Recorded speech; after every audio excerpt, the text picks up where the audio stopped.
కోరికలు. మనుషులకు కోరికలుంటాయి. వాటిని భగవంతుడు తీరుస్తాడు. మరి దేవుడి కోరికల మాట ఏమిటి? వరాలిచ్చేవాడికి కోరికలుండవా? అఖిల సృష్టికి రక్షణ కల్పించేవాడికి కూడా కోరికలుంటే వాటిని తీర్చేదెవరు? ఎవరికి సాధ్యం? సహజంగానే ఈ సందేహం ఉత్పన్నమవుతుంది. మనం కోరే కోరికలన్నీ సుఖ సంతోషాల కోసమే, మన శ్రేయస్సు కోసమే.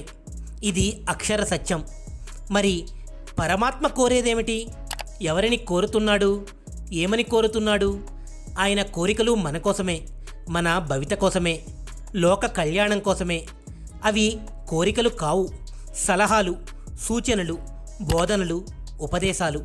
వాటిని మనం శిరోధార్యంగా భావించాలి, అవగాహన చేసుకోవాలి, అనుసరించాలి, ఆచరించాలి. అప్పుడే జన్మ చరితార్థమవుతుంది. దైవం ప్రధానంగా కోరేదేమిటంటే మనం నిరంతరం ధర్మవర్తనులై ప్రయాణించాలని. ధర్మాచరణకు మనకు పంచేంద్రియాలు ఇచ్చాడు, జ్ఞానేంద్రియాలు ఇచ్చాడు. మంచిని కనమన్నాడు, మంచిని వినమన్నాడు, మంచి చేయమన్నాడు. ఆపన్నలు సేవే అంతర్యామి సేవ అన్నాడు. జీవితం అనేది ఓ అద్భుతం అనుకుంటే జీవన విధానం మరీ అద్భుతమైనది, అమూల్యమైనది. దేవుడిచ్చిందే ఇది. ఇచ్చినందుకు మనం సర్వదా కృతజ్ఞులమై ఉండాలి. వేదాలు, ఉపనిషత్తులు, పురాణాలు, ఇతిహాసాలు మొదలైన వాటి ద్వారా పరమేశ్వరుడు మహత్తరమైన సందేశాలు అందించాడు. ఋషులు, యోగులు, అవధూతలు మొదలైన మహానుభావుల ద్వారా స్వామి అద్భుతమైన ప్రవచనాలు అందించాడు. సావధానంగా అన్నీ చదివి లేదా విని జీవిత మకరందంతో సమన్వయం చేసుకుని భవిష్యత్తును మహోజ్వలం చేసుకోమన్నాడు. పత్రం, పుష్పం, ఫలం, జలం ఏది సమర్పించాలనుకున్న చిత్తశుద్ధి, నిర్మల భక్తి, ఏకాగ్రత ఉంటే చాలన్నాడు వాసుదేవుడు. ఇదేమైనా పెద్ద కోరిక? ఈ మాత్రం మనం తీర్చలేమా? అది మన కోసమేగా. నోమో, వ్రతమో, తీర్థయాత్రో, దేవాలయ దర్శనమో, మౌనమో, ధ్యానమో ఏదైనా మన మనశ్శాంతికే, ఆత్మజ్ఞాన ప్రాప్తికే, మనోవికారాలను తగ్గించుకోవడానికే.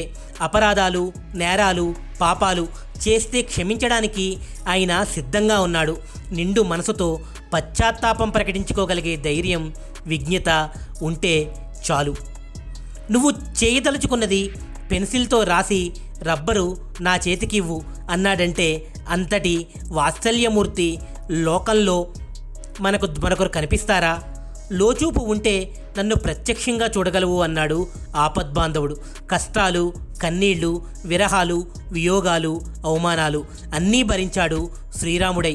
ఎన్ని భరించినా ఆత్మన్యూనత పొందరాదని, ఆత్మవిశ్వాసం కోల్పోరాదని, ధర్మ మార్గం తప్పి చరించరాదని, సహనం కోల్పోరాదని ఆచరించి లోకానికి తెలియజేశాడు మర్యాద పురుషోత్తముడు. నీలోనే ఉన్నానని నీరజాక్షుడు చెబుతున్నా ఆ మాటలు వినే ఓపిక, తీరిక మనకు లేకపోతే ఎలా? కామకోటి రాస్తున్న వాటికి రామకోటి రాయాలన్న సత్సంకల్పం కలుగుతుందా? మన కోరిక ధర్మబద్ధమైతే ఎంత అసాధ్యమైన సుసాధ్యమై తీరుతుంది. ధర్మబద్ధం కాకపోతే సులభ సాధ్యమైనదైనా తీరదు. మంచినే కోరు అనేదే ఆయన కోరిక. అదే మనకు కరదీపిక. ఈ వీడియో కానీ మీకు నచ్చితే లైక్ చేయండి, షేర్ చేయండి. ఈ వీడియోపై మీ విలువైన అభిప్రాయాల్ని కామెంట్ చేయండి. ఇలాంటి మంచి వీడియోల కోసం ఛానల్ని సబ్స్క్రైబ్ చేసుకోండి. మరో మంచి వీడియోతో మళ్ళీ కలుద్దాం.